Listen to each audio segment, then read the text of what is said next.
ನಿನಗಾಗಿ ಭಾಗ 105. ದಮಯಂತಿ ವಿಕ್ರಮ್ ಮತ್ತು ಆ ಹೋಟೆಲ್ನ ಹುಡುಗನ ಬಾಂಧವ್ಯವನ್ನು ನೋಡಿ ಬೆರಗಾಗುತ್ತಾಳೆ.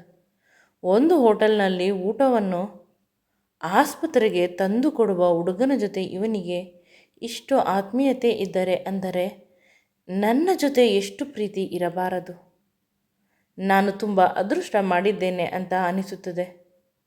ವಿಕ್ರಮ್ ಅಂತ ಮನುಷ್ಯರು ಪ್ರತಿಯೊಬ್ಬ ಮನುಷ್ಯನಲ್ಲೂ ಕೂಡ ದೇವರನ್ನು ಹುಡುಕುತ್ತಾರೆ, ದೇವರ ಅಂಶ ಅಂತ ಹೇಳುತ್ತಾರೆ ಅಲ್ಲವೇ? ಎಲ್ಲರನ್ನು ಪ್ರೀತಿಸುತ್ತಾರೆ, ಎಲ್ಲರಿಗೂ ಸಹಾಯ ಮಾಡುತ್ತಾರೆ. ಆದರೂ ಕೂಡ ನನ್ನ ಮನಸ್ಸಿನಲ್ಲಿ ಈಗಲೂ ಅದೊಂದು ಪ್ರಶ್ನೆ ಕೊರೆಯುತ್ತಾ ಇದೆ. ಮದುವೆಯಾದ ಹೊಸದರಲ್ಲಿ ನನಗೆ ಏಕೆ ಅಷ್ಟೊಂದು ಕಷ್ಟ ಕೊಟ್ಟರು? ನಾನು ಏನು ತಪ್ಪು ಮಾಡಿದ್ದೆ ಅಂತ. ತಾನು ಕಳೆದ ಮೊದಲ ದಿನಗಳ ಕಡೆಗೆ ಅವಳ ಯೋಚನೆ ಹೋಗುತ್ತದೆ. ಅಷ್ಟರಲ್ಲಿ ವಿಕ್ರಮ್ ಬಂದು ಅವಳನ್ನು ಮುಟ್ಟಿ ಕೇಳುತ್ತಾನೆ, ಏನು ಯೋಚನೆ ಮಾಡುತ್ತಾ ಇದ್ದೀಯಾ? ಏನೂ ಇಲ್ಲ ಅಂತ ಹೇಳುತ್ತಾಳೆ. ಏನೋ ಇದೆ ಅಂದಾಗ ಏನೂ ಇಲ್ಲ, ನನಗೆ ಹೊಟ್ಟೆ ಹಸಿವು ಆಗುತ್ತಿದೆ, ಕೈಯಿಂದ ತಿನ್ನಲು ಆಗುತ್ತದೆಯೋ ಅಥವಾ ಇಲ್ಲವೋ ಅಂತ ಯೋಚನೆ ಮಾಡುತ್ತಿದ್ದೇನೆ. ನಿನ್ನ ಆ 2 ಕೈಗಳಿಗೆ ನೋವಾದರೆ ಏನು, ಸದಾ ನಿನ್ನ ಸೇವೆಗೆ ರೆಡಿಯಾಗಿರುತ್ತದೆ ಅಂತ ತನ್ನ 2 ಕೈಗಳನ್ನು ತೋರಿಸಿದ. ತನ್ನ ಕೈಗಳಿಂದ ಅವಳ 2 ಮುದ್ದಾದ ಕೆನ್ನೆಗಳನ್ನು ಮುಟ್ಟಿದ. ನಂತರ ತನ್ನ ಕೈಯಾರೆ ಅವಳಿಗೆ ಇಡ್ಲಿ ತಿನ್ನಿಸಿದ.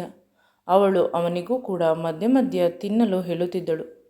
ಇಬ್ಬರದು ಟಿಫನ್ ಆಯಿತು. ನಂತರ ಅವಳ ತುಟಿಗಳನ್ನು ತನ್ನ ಕರ್ಚೀಫಿಂದ ಕ್ಲೀನ್ ಮಾಡಿದ. ಒಂದು ಮಿಲ್ಕ್ ಶೇಕ್ ಕೂಡ ಹೇಳಿದ. ಅದನ್ನು ಕೂಡ ಅವಳಿಗೆ ನಿಧಾನವಾಗಿ ಕುಡಿಸಿದ. ತನಗೆ ಹುಷಾರಿಲ್ಲದಿದ್ದಾಗ ಒಬ್ಬರು ಕೇರ್ ಮಾಡುತ್ತಿರುವುದು ಇದೇ ಮೊದಲ ಬಾರಿ. ಚಿಕ್ಕಂದಿನಲ್ಲಿ ರಸ್ತೆಯಲ್ಲಿ ಹೋಗಬೇಕಾದಾಗ ಅಕ್ಕನನ್ನು ಕಾಪಾಡಲು ಇವಳು ಪೆಟ್ಟು ಮಾಡಿಕೊಂಡಿದ್ದಳು. ಆಗಲೂ ಕೂಡ ಪೆಟ್ಟು ಆಗದ ಅಕ್ಕನಿಗೆ ಜಾಸ್ತಿ ಕಾಳಜಿ ತೋರಿಸಿದರೆ ಹೊರತು ಪೆಟ್ಟು ಆಗಿರುವ ನನಗೆ ಯಾವುದೇ ರೀತಿ ಕಾಳಜಿ ಇರಲಿಲ್ಲ.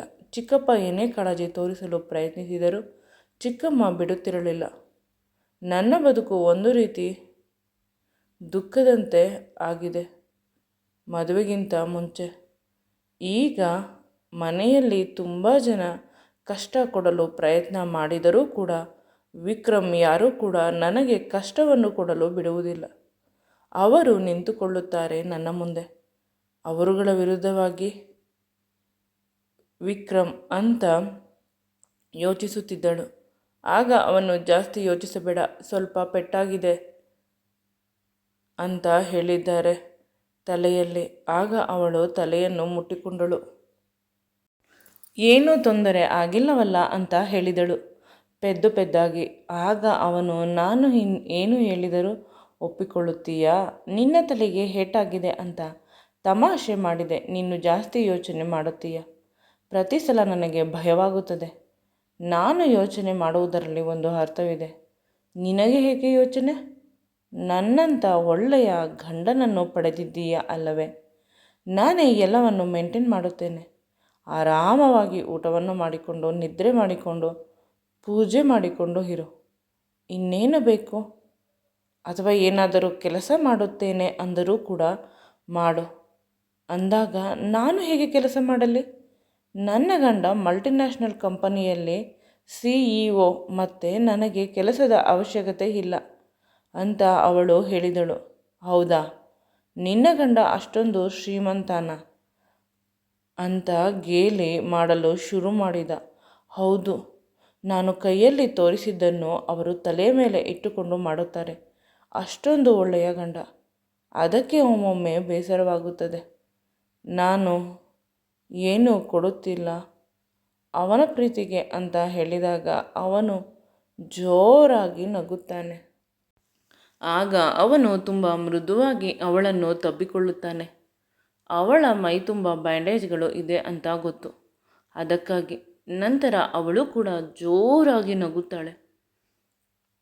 ಅವಳು ನಗು ಬೇಕಾದರೆ ಅವಳಿಗೆ ತಿಳಿಯದೆ ಕಣ್ಣಿನಲ್ಲಿ ಆನಂದ ಬಾಷ್ಪ ಬರುತ್ತದೆ. ನೀನು ಇರುವುದೇ ನನಗೆ ದೊಡ್ಡ ಆಸ್ತಿ. ನೀನು ಹೇಗೆ ಯೋಚನೆ ಮಾಡುತ್ತೀಯ? ಪ್ರತಿ ಸಲ ನಾನು ಒಂದು ರೀತಿ ಪ್ರೌಡ್ ಫೀಲ್ ಆಗುತ್ತೇನೆ, ಎಷ್ಟು ಒಳ್ಳೆಯ ಹೆಂಡತಿಯನ್ನು ನಾನು ಪಡೆದಿದ್ದೇನೆ ಅಂತ. ನೀನು ಬಂದ ಮೇಲೆ ನನ್ನ ಬದುಕು ಪರಿಪೂರ್ಣವಾಗಿತ್ತು. ಐಶ್ವರ್ಯ, ಹೆಸರು, ಆಸ್ತಿ ಎಷ್ಟೇ ಇದ್ದರೆ ಕೂಡ ನೀನೇ ನನ್ನ ಪರಿಪೂರ್ಣ ಮಾಡಿದ್ದು. ಆಸ್ತಿ ಐಶ್ವರ್ಯ ಇಲ್ಲದೆ ಬದುಕುತ್ತೇನೆ, ಏಕೆಂದರೆ ಅದನ್ನು ಸಂಪಾದನೆ ಮಾಡಿಕೊಳ್ಳುವುದು ನನಗೆ ಗೊತ್ತು. ಆದರೆ ನೀನಿಲ್ಲವಾದರೆ ಆ ಕ್ಷಣವನ್ನು ನೆನಪು ಮಾಡಿಕೊಳ್ಳಲು ಸಾಧ್ಯವಿಲ್ಲ. ವಿಕ್ರಮ್ ಕಣ್ಣುಗಳಲ್ಲಿ ನೋವಿನ ಛಾಯೆ ಕಾಣುತ್ತಿತ್ತು. ಅಂದರೆ ಇದಕ್ಕಿಂತ ಮೊದಲು ದಮಯಂತಿಯನ್ನು ಕಳೆದುಕೊಳ್ಳುವ ಸಮಯವನ್ನು ಅವನು ನೆನಪಿಸಿಕೊಂಡ. ಅಂದಾಗ ದಮಯಂತಿಗೆ ಅನಿಸಿತು, ಅವಳು ಅವನ ಕೈಯನ್ನು ಹಿಡಿದುಕೊಂಡು ತಲೆಯನ್ನು ಅಲ್ಲಾಡಿಸಿದಳು. ಎಮೋಷ್ನಲ್ ಆಗಬೇಡಿ ಅಂತ, ಏಕೆಂದರೆ ನಾನು ನಿಮ್ಮನ್ನು ತುಂಬ ಪ್ರೀತಿ ಮಾಡುತ್ತೇನೆ. ನನ್ನ ಪ್ರೀತಿ ಯಾವಾಗಲೂ ಶಾಶ್ವತವಾಗಿರುತ್ತದೆ. ಈಗ ನಾವಿಬ್ಬರು ಚೆನ್ನಾಗಿರಬೇಕಾದಾಗ ಆ ದುಃಖದ ವಿಷಯಗಳನ್ನು ಪದೇ ಪದೇ ನೆನಪು ಮಾಡಿಕೊಳ್ಳಬೇಡಿ. ನನಗೆ ಈಗ ಮಾತ್ರೆಗಳನ್ನು ಕೊಡಿ. ಟಿಫನ್ ಆಗಿ ಅರ್ಧ ಗಂಟೆ ಆದರೂ ನೀವು ಎಮೋಷ್ನಲ್ ಆದರೆ ನಾನು ಕೂಡ ಅಳಲು ಶುರು ಮಾಡುತ್ತೇನೆ ಅಂತ ಅವಳು ಹೇಳಿದಾಗ ಅವನು ಮಾತ್ರೆಗಳನ್ನು ಅವಳಿಗೆ ಕೊಟ್ಟ. ಆಗ ರಿಸೆಪ್ಷನ್ನಿಂದ ಒಂದು ಕಾಲ್ ಬಂತು. ಸರ್, ನಿಮ್ಮ ಡಿಸ್ಚಾರ್ಜ್ ಪ್ರೊಸೆಸ್ ಆಗಿದೆ, ಬಂದು ಪೇಮೆಂಟ್ ಮಾಡಿ ಅಂತ ಫೋನ್ ಮಾಡಿದರು. ನಿನ್ನ ಡಿಸ್ಚಾರ್ಜ್ ಪ್ರೊಸೆಸನ್ನು ನೋಡಿ ಬರುತ್ತೇನೆ ಅಂತ ಹೇಳಿದ. ಆಗ ಅವಳು ಆಯಿತು ಅಂತ ತಲೆ ಅಲ್ಲಾಡಿಸಿದಳು. ನಂತರ ಅಲ್ಲೇ ಇದ್ದ ಹಾಸಿಗೆಯ ಮೇಲೆ ಹೊರಗಿದಳು. ಅವಳು ಆರಾಮವಾಗಿ ಇದ್ದರೆ ಸಾಕು. ವಿಕ್ರಮ್ ಏನು ಮಾಡು ಅಂತ ಹೇಳಿದರೆ ಅದನ್ನು ಮಾಡಿದರೆ ಸಾಕು. ಸದ್ಯಕ್ಕೆ ಅವಳ ಜೀವನ ಅಷ್ಟೊಂದು ಸುಖಮಯವಾಗಿದೆ. ಅವಳು ಉಸಿರಾಡಿದರೆ ಸಾಕು. ಪ್ರತಿಯೊಂದು ಕೆಲಸವನ್ನು ಮಾಡುತ್ತಾನೆ, ಇಲ್ಲವಾದರೆ ಕೆಲಸದವರ ಕೈಯಲ್ಲಿ ಮಾಡಿಸುತ್ತಾನೆ. ಅಷ್ಟೊಂದು ಅವಳನ್ನು ಮುದ್ದಿಸುತ್ತಾನೆ, ಪ್ರೀತಿಸುತ್ತಾನೆ, ಆರಾಧಿಸುತ್ತಾನೆ. ಅವಳು ಹಾಗೆ ಲೈಟಾಗಿ ನಿದ್ರೆಗೆ ಜಾರಿದಳು. ಈಗ ತಾನೇ ಟಿಫನ್ ತಿಂದಿದ್ದರಿಂದ ಮತ್ತು ಮನಸ್ಸಿನಲ್ಲಿ ಎಲ್ಲ ವಿಷಯಗಳು ಕ್ಲಿಯರ್ ಇರುವುದರಿಂದ ಯಾವುದೇ ಯೋಚನೆ ಇಲ್ಲ. ವಿಕ್ರಮ್ ರಿಸೆಪ್ಷನ್ಗೆ ಹೋದ. ಅಲ್ಲಲ್ಲೇ ಇವನಿಗೆ ಸ್ಪೆಷಲ್ ಸ್ವಾಗತ, ಏಕೆಂದರೆ ಇವನು ತುಂಬ ರಿಚ್ ಪೇಷಂಟ್ ಅಟೆಂಡರ್. ಅಲ್ಲಲ್ಲೇ ನ್ಯೂಸ್ ಅಲ್ಲಿ, ಪೇಪರ್ ಅಲ್ಲಿ ಇವನ ಬಿಸ್ನೆಸ್ ಪ್ರೋಗ್ರೆಸ್ ಬಗ್ಗೆ ಹೊಸ ಹೊಸ ಆರ್ಟಿಕಲ್ಸ್ ಬರುತ್ತದೆ. ಇವನು ತುಂಬ ಫೇಮಸ್ ಪರ್ಸನ್ ಆಗಿರುವುದರಿಂದ ಪ್ರತಿಯೊಬ್ಬರು ಇವನಿಗೆ ತುಂಬ ರೆಸ್ಪೆಕ್ಟ್ ಕೊಡುತ್ತಾರೆ. ಆದರೆ ಇವನ ಜೊತೆ ಮಾತನಾಡಲು ಸ್ವಲ್ಪ ಭಯಪಡುತ್ತಾರೆ. ಇವನು ತನ್ನ ಹೆಂಡತಿಯನ್ನು ಅಷ್ಟೊಂದು ಪ್ರೀತಿ ಮಾಡಿದ್ದು, ಅವಳು ಬದುಕಿದ್ದು ಈಗ ದೊಡ್ಡ ವಿಷಯವಾಗಿದೆ. ಕೆಲವು ನ್ಯೂಸ್ ಚಾನೆಲ್ಗಳಲ್ಲೂ ಕೂಡ ಬರುತ್ತಿತ್ತು. ಆಸ್ಪತ್ರೆಯಲ್ಲಿ ಅದನ್ನು ನೋಡಿ ವಿಕ್ರಮ್ಗೆ ಶಾಕ್ ಆಯಿತು. ನಮ್ಮಿಬ್ಬರ ಪರ್ಸನಲ್ ವಿಷಯ ಇದು ಹೇಗೆ ಬಂತು? ಅಂದರೆ ನೀವು ಅವರನ್ನು ತುಂಬ ಪ್ರೀತಿ ಮಾಡುತ್ತಿದ್ದೀರಿ. ಈ ರೀತಿಯ ಪ್ರೀತಿಯನ್ನು ಇತ್ತೀಚಿನ ದಿನಗಳಲ್ಲಿ ಮಾಡುವುದಿಲ್ಲ. ಅದಕ್ಕೆ ನಮ್ಮ HOD ಇದನ್ನು ಆಸ್ಪತ್ರೆಯ ವೆಬ್ಸೈಟ್ನಲ್ಲಿ ಪಬ್ಲಿಷ್ ಮಾಡಿದ್ದಾರೆ. ಇದಕ್ಕೆ ಒಳ್ಳೆ ಒಪಿನಿಯನ್ ಬರುತ್ತಿದೆ. ಒಂದು ದಿನದಲ್ಲೇ 2 ಕೋಟಿಗಿಂತ ಹೆಚ್ಚು ಜನ ನಿಮ್ಮ ವಿಡಿಯೋವನ್ನು ನೋಡಿದ್ದಾರೆ ಅಂದಾಗ ವಿಕ್ರಮ್ಗೆ ಶಾಕ್ ಆಗುತ್ತದೆ. ಪ್ರಪಂಚದಲ್ಲಿ ಕೆಲಸ ಮಾಡದೆ ಸೋಮಾರಿಗಳಾಗಿ ಕುಳಿತಿರುವ ತುಂಬ ಜನ ಮನುಷ್ಯರು ಇದ್ದಾರೆ. ಅವರುಗಳಿಗೆ ಇದೇ ಕೆಲಸ. ವ್ಯರ್ಥವಾಗಿ ಜೀವನ ಹಾಳು ಮಾಡಿಕೊಳ್ಳುತ್ತಾರೆ ಅಂತ ಬೇಸರ ಮಾಡಿಕೊಂಡ. ನಂತರ ಆಸ್ಪತ್ರೆ ಬಿಲ್ಲನ್ನು ಸಂಪೂರ್ಣವಾಗಿ ಕಟ್ಟಿದ. ಇದನ್ನೆಲ್ಲ ವಿಕ್ರಮ್ ಸೆಕ್ರೆಟರಿ ಆರಾಮವಾಗಿ ಮಾಡುತ್ತಾನೆ. ಆದರೆ ದಮಯಂತಿಗೆ ಸಂಬಂಧಪಟ್ಟ ಯಾವುದೇ ಒಂದು ಸಣ್ಣ ಪುಟ್ಟ ಕೆಲಸವನ್ನು ಅವನು ಇನ್ನೊಬ್ಬರಿಗೆ ಕೊಡುವುದಿಲ್ಲ, ತಾನೇ ಮಾಡುತ್ತಾನೆ. ಅದರಿಂದ ನನಗೆ ತುಂಬ ಖುಷಿ ಸಿಗುತ್ತದೆ ಅಂದಾಗ ಎಲ್ಲರೂ ಅವನನ್ನು ವಿಚಿತ್ರವಾಗಿ ನೋಡುತ್ತಾರೆ. ಒಂದು ದೊಡ್ಡ CEO ಆಗಿ ನೀನು ನೋಡಿದರೆ ಕಾಮನ್ ಪೀಪಲ್ ಥರ ಆಡುತ್ತೀಯ. ತಪ್ಪಿ ಹುಟ್ಟಿರಬೇಕು ನಮ್ಮ ಮನೆಯಲ್ಲಿ ಅಂತ ತಂಗಿ ಯಾವತ್ತೂ ಬೈಯುತ್ತಾ ಇದ್ದಳು. ನಂತರ ಅವನು ತಮ್ಮ ಸ್ಪೆಷಲ್ ವಾರ್ಡ್ಗೆ ಬರುವುದರಲ್ಲಿ ಇದ್ದ. ಆಗ ಮಾರ್ಗ ಮಧ್ಯದಲ್ಲಿ ಬೆಳಿಗ್ಗೆ ದಮಯಂತಿಯನ್ನು ನೋಡಿದ ಡಾಕ್ಟರ್ ಕಾಣಿಸಿದ. ಅವನಿಗೆ ಹಾಯ್ ಹೇಳಿದರು. ಅವನು ಕೂಡ ಹಾಯ್ ಹೇಳಿದ. ಅರೆ ಕ್ಷಣದಲ್ಲಿ ವಿಚಿತ್ರವಾಗಿ ನಕ್ಕ. ಸಡನ್ನಾಗಿ ಇವನಿಗೆ ಅರ್ಥವಾಗಿಲ್ಲ. ಬೆಳಿಗ್ಗೆ ಅಂದುಕೊಂಡ ನಾನು ಮತ್ತು ದಮಯಂತಿ ರಾತ್ರಿ ಪೂರ್ತಿ ಜೊತೆಯಲ್ಲೇ ಇದ್ದೆವು ಅಂತ ಅನಿಸಿತು ಅವನಿಗೆ. ಇರಬೇಕು, ಇಲ್ಲ ಈಗಲೂ ಕೂಡ ಅದೇ ರೀತಿ ಸ್ಮೈಲ್. ಆಗ ವಿಕ್ರಮ್ ನಿಮ್ಮ ನಗುವಿನ ರಹಸ್ಯವೇನು ಅಂತ ಕೇಳಿದ. ಕನ್ನಡದಲ್ಲಿ ಇವನು ಇಷ್ಟು ಚೆನ್ನಾಗಿ ಮಾತನಾಡಿದ್ದನ್ನು ಡಾಕ್ಟರ್ ಎಕ್ಸ್ಪೆಕ್ಟ್ ಮಾಡಿರಲಿಲ್ಲ. ಅವನು ಏನೂ ಮಾತನಾಡದೆ ಅದೇ ರೀತಿ ನಕ್ಕು ಹೋದ. ಹೋಗಬೇಕಾದರೆ ಒಂದು ಮಾತನ್ನು ಹೇಳಿದ, ನಿನ್ನಿಂದ ನನ್ನ ಜೀವನ ಉಳಿಯಿತು ಅಂತ. ನಾನು ಇವನನ್ನು ನೋಡಿದ್ದು ಇದೇ ಮೊದಲ ಬಾರಿ. ನನ್ನಿಂದ ಇವನ ಜೀವನ ಹೇಗೆ ಉಳಿಯುತ್ತದೆ ಅಂತ ವಿಕ್ರಮ್ ಅಂದುಕೊಂಡ. ನನಗೆ ತಿಳಿಯದೆ ಎಷ್ಟೋ ಜನರಿಗೆ ಸಹಾಯ ಮಾಡಿರಬಹುದು, ಅದರಲ್ಲಿ ಇವನು ಒಬ್ಬನೇನೋ ಅಂತ ಅನಿಸಿತು. ವಾರ್ಡಿಗೆ ಬಂದರೂ ಕೂಡ ಅವನನ್ನು ಎಲ್ಲೋ ನೋಡಿದ ನೆನಪು ಅವನಿಗೆ ಬರುತ್ತದೆ. ಇವನು ತನ್ನ ಮನಸ್ಸನ್ನು ಅಷ್ಟೊಂದು ರಾಡಿ ಮಾಡದೆ ದಮಯಂತಿಯ ರೂಮಿಗೆ ಬಂದ. ಅಲ್ಲಿದ್ದ ಪರಿಸ್ಥಿತಿಯನ್ನು ನೋಡಿ ಬೆಚ್ಚಿದ. ಅವಳ ಬಟ್ಟೆ ಎಲ್ಲ ರಕ್ತದ ಕಲೆಗಳಾಗಿವೆ. ಶಾಂತವಾಗಿ ಕಣ್ಣನ್ನು ಮುಚ್ಚಿದ್ದಾಳೆ. ವಿಕ್ರಮ್ ಬೆಚ್ಚಿದ. ಆದರೂ ಅದರ ಅರಿವೇ ಇಲ್ಲದೆ ಅವಳು ನಿದ್ರೆ ಮಾಡಿರೋದು ನೋಡಿ ಬೇರೆ ರೀತಿ ಕಾಣಿಸಿತು ಇವನಿಗೆ. ಕಿರುಚಿದ ಜೋರಾಗಿ. ಇವನ ಕಿರುಚಾಟಕ್ಕೆ ಅವಳಿಗೆ ಎಚ್ಚರವಾಯಿತು. ಅವನನ್ನು ಆಶ್ಚರ್ಯವಾಗಿ ನೋಡುತ್ತಿದ್ದಾಳೆ. ಏಕೆ, ಏನಾಯಿತು ಅಂತ. ವಿಕ್ರಮ್ಗೆ ಅವಳ ಮೈಮೇಲೆ ಇರುವ ರಕ್ತದ ಕಲೆಗಳನ್ನು ಹೇಳಲು ಭಯ. ಅವಳಿಗೆ ಶಾಕ್ ಆದರೆ ಅಂತ. ಅಷ್ಟರಲ್ಲಿ ಸಿಸ್ಟರ್ ಒಬ್ಬರು ಬಂದರು. ಏನಾಯಿತು, ನಿಮ್ಮ ರೂಮಿನಿಂದ ಯಾರೋ ಕೂಗಿದ ಶಬ್ದ ಕೇಳಿಸಿತು ಅಂತ. ಆಗ ವಿಕ್ರಮ್ ದಮಯಂತಿಯ ಮೈಮೇಲೆ ಇರುವ ರಕ್ತದ ಕಲೆಗಳನ್ನು ತೋರಿಸಿದ. ಅವರು ವಾರ್ಡ್ ಬಾಯ್ಗೆ ಟ್ರಾಲಿಯನ್ನು ತೆಗೆದುಕೊಂಡು ಬನ್ನಿ, ಶಿಫ್ಟ್ ಮಾಡಬೇಕು,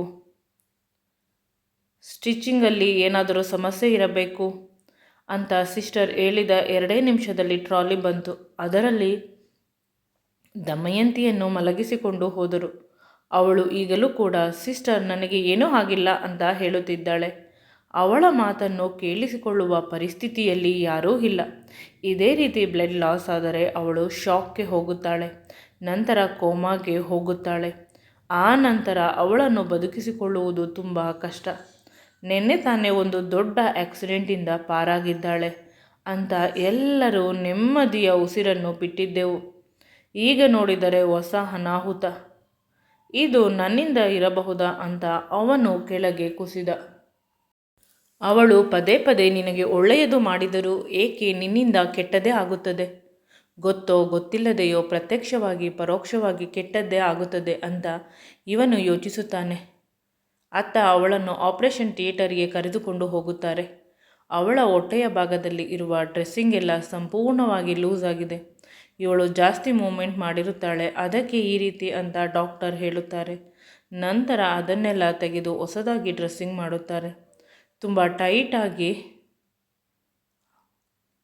ಕೇಳುತ್ತಾರೆ, ಪ್ಲೀಸ್ ಸ್ವಲ್ಪ ದಿನ ಗಂಡ ಹೆಂಡತಿ ಫಿಸಿಕಲ್ ರಿಲೇಷನ್ ಇಟ್ಟುಕೊಳ್ಳಬೇಡಿ, ಏಕೆಂದರೆ ನಿಮ್ಮ ಹೊಲಿಗೆ ಹಸಿಯಾಗೇ ಇದೆ. ಅದು ಪದೇ ಪದೇ ಬ್ರೇಕ್ ಆದರೆ ನಿಮಗೆ ಕಷ್ಟವಾಗುವುದು, ಇನ್ಫೆಕ್ಷನ್ ಆಗುತ್ತದೆ ಅಂದಾಗ ದಮಯಂತಿ ಮುಖವನ್ನು ಬೆಚ್ಚಗೆ ಮಾಡಿಕೊಂಡಳು. ಏಕೆಂದರೆ ವಿಕ್ರಮ್ ಹತ್ತಿರ ಬಂದರೆ ಇಂಟಿಮೇಟ್ ಆಗುತ್ತಾನೆ, ಇನ್ನು ಇಂಟಿಮೇಟ್ ಆಗಬೇಡ ಅಂದರೆ ಅವನು ನನ್ನ ಹತ್ತಿರ ಬರುವುದೇ ಇಲ್ಲವೇನೋ ಅಂತ ಇವಳು ಯೋಚಿಸುತ್ತಿದ್ದಳು. ಆಗ ಇನ್ನೊಂದು ಸಿಸ್ಟರ್ ಹೇಳುತ್ತಾರೆ, ರಾತ್ರಿ ಪೂರ್ತಿ ತುಂಬ ಬ್ಯುಸಿಯಾ ಅಂತ. ಡಾಕ್ಟರ್ ಹೊರಗೆ ಹೋದಾಗ ಹೇಳುವುದು ಈ ಸಿಸ್ಟರ್. ಆಗ ಇನ್ನೊಂದು ಸಿಸ್ಟರ್ ಅವಳ ಕೈಯನ್ನು ಎಳೆಯುತ್ತಾಳೆ. ಆಗ ಜೂನಿಯರ್ ಸಿಸ್ಟರ್ ಹೇಳುತ್ತಾಳೆ, ನಾನೇನು ಬೇಡದ ವಿಷಯ ಕೇಳಲಿಲ್ಲ, ನಿಜವಾಗಲು ಅಂತ ಏನೋ ಹೇಳಲು ಹೋದಾಗ ಸೀನಿಯರ್ ಸಿಸ್ಟರ್ ಕಣ್ಣನ್ನು ತುಂಬ ದೊಡ್ಡದಾಗಿ ಬಿಡುತ್ತಾರೆ. ಏಕೆಂದರೆ ವಿಕ್ರಮ್ ಬಗ್ಗೆ ಅವರಿಗೆ ಗೊತ್ತು. ಅವನ ಹೆಸರನ್ನು ಕೂಡ ಹೇಳಲು ತುಂಬ ಜನ ಇಲ್ಲಿ ಭಯಪಡುತ್ತಾರೆ. ಅಂತಹುದರಲ್ಲಿ ಬೆಳಿಗ್ಗೆಯಿಂದ ಅವರ ಬಗ್ಗೆ ಈ ರೀತಿ ಮಾತನಾಡುತ್ತಿದ್ದಾಳೆ. ಅವನು ಅಷ್ಟೊಂದು ಪ್ರೀತಿ ಮಾಡುವ ಹೆಂಡತಿಯ ಬಗ್ಗೆ ಈ ರೀತಿ ಮಾತನಾಡಿದರೆ, ಈ ವಿಷಯ ಅವರಿಗೆ ಗೊತ್ತಾದರೆ ಈ ಆಸ್ಪತ್ರೆಗೆ ಸಿಗುವ ಫಂಡ್ ಕೂಡ ಸಿಗುವುದಿಲ್ಲ ಅನ್ನುವ ಭಯ ಅವರಿಗೆ. ಏನೂ ಮಾತನಾಡದೆ, ಮೇಡಮ್, ಇವರ ಮಾತಿನ ಬಗ್ಗೆ ನೀವು ತಲೆಕೆಡಿಸಿಕೊಳ್ಳಬೇಡಿ, ಇವರು ಇನ್ನೂ ಚಿಕ್ಕವರು, ಮನಸ್ಸಿಗೆ ಬಂದ ಹಾಗೆ ಮಾತನಾಡುತ್ತಾರೆ. ಅವರ ಬದಲಿಗೆ ನಾನು ನಿಮ್ಮಲ್ಲಿ ಕ್ಷಮೆ ಕೇಳುತ್ತೇನೆ ಅಂತ ಹೇಳಿದಾಗ ದಮಯಂತಿ ಓಕೆ ಅಂತ ತಲೆ ಅಲ್ಲಾಡಿಸಿದಳು. ಪುನಃ ಜೂನಿಯರ್ ಸಿಸ್ಟರ್ ಏನನ್ನೋ ಹೇಳಲು ಹೋದಾಗ ಸಿಸ್ಟರ್ ಅಂತ ಅವಳ ಕೈಯನ್ನು ಹಿಡಿದುಕೊಂಡು ಹೊರ ನಡೆದರು. ಇತ್ತ ದಮಯಂತಿಯನ್ನು ಓಟಿಯಿಂದ ವಾರ್ಡ್ಗೆ ಶಿಫ್ಟ್ ಮಾಡಿದರು. ಅವಳ ಕಣ್ಣುಗಳು ವಿಕ್ರಮ್ನನ್ನು ಹುಡುಕುತ್ತಿದ್ದವು. ಅವನು ಎಲ್ಲಿದ್ದಾನೆ ಅಂತ. ಅವನು ಎಲ್ಲೂ ಕಾಣಿಸಲಿಲ್ಲ. ಬೇಸರದಿಂದ ಇದ್ದವಳಿಗೆ ಒಂದು ಹೊಸ ವಿಷಯ ತಿಳಿಯಿತು. ಮುಂದೆ ಈ ವಿಡಿಯೋ ನಿಮಗೆ ಇಷ್ಟವಾಗಿದ್ದಲ್ಲಿ ನನ್ನ ಚಾನಲನ್ನು ಲೈಕ್ ಮಾಡಿ, ಶೇರ್ ಮಾಡಿ ಮತ್ತು ಸಬ್ಸ್ಕ್ರೈಬ್ ಮಾಡಿ. Thanks for watching.